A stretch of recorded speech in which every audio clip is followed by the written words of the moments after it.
আমাদের যতগুলো দুর্বল কোষ আছে যেগুলো আমাদের বার্ধক্য বাড়ায় সেগুলো ধ্বংস হয়ে যায় যখন আমরা রোজা থাকি। সেরিতে আমাদেরকে কমপ্লেক্স কার্বোহাইড্রেট খেতে হবে। অনেকে বলতে পারবে ভাই খেজুর তো মিষ্টি, না, খেজুর মিষ্টি হলো খেজুরের গ্লাইসেমিক ইন্ডেক্স অনেক কম, খেজুরে প্রচুর পরিমাণে ফাইবার থাকে।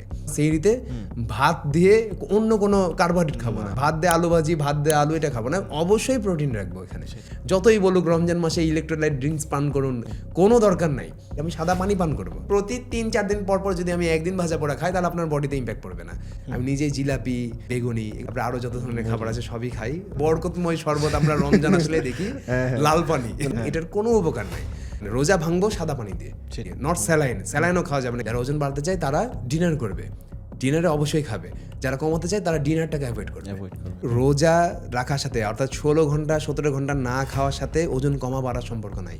সম্পর্ক হচ্ছে বাকি যে 6-7 ঘন্টা আপনি খাবার খাওয়ার টাইম পেলেন, ওই টাইমটাতে আপনি কি খাচ্ছেন সেটার সাথে আপনার ওজন বাড়বে কি কমবে সেটা সম্পর্ক। ইনসমনিয়ার ডায়েট অপশন, এখানে আপনাদের বডি ওয়েট এবং হাইট যখন দিবেন তখন সারাদিন আপনার কত ক্যালোরি দরকার ওটা দেখিয়ে দেবে। তো যে ব্যক্তিটা এক্সারসাইজ শুরু করেনি, ভাবছে রমজান মাসে শুরু করবো, সে মডারেট এক্সারসাইজ করবে। কেউ যদি আমাকে বলেন ভাই কোন টাইমে করলে বেস্ট রেজাল্ট পাবো, তাহলে হবে তারাবি নামাজের পর। অনেকে তো 12 থেকে 16 ঘন্টা না খেয়ে থাকাকে রোজা মনে করে, কিন্তু আসলে এটা কিন্তু না।